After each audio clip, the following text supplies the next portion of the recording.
How you doing? Neil Steele here from Neil Steele's Reviews, and today we're going to kick it off with a generic band that most people would know of.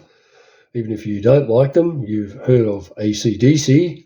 So we'll kick it off with an album that you do know, and we'll review this one.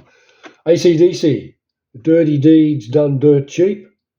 That's the Australian version. This is the American version. The difference between them is they have around about 7 songs the same, and there's a couple of track listings on both that are slightly different. So they're both worth definitely getting.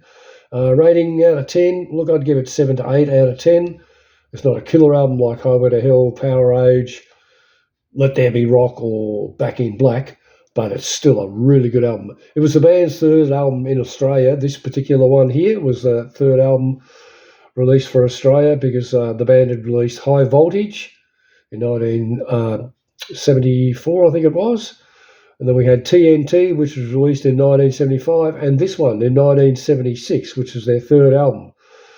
For reasons that we don't know, it comes up down to record companies and management, this particular version of the album, Dirty Deeds Done Dirt Cheap, was released 5 years after the Australian release, a year after Bon Scott had passed away in 1981.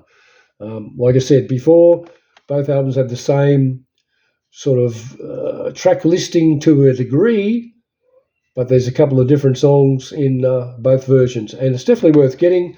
AC/DC's third album, or fifth if you live overseas, I suppose. Dirty Deeds Done Dirt Cheap. Cheers. Catch you next time.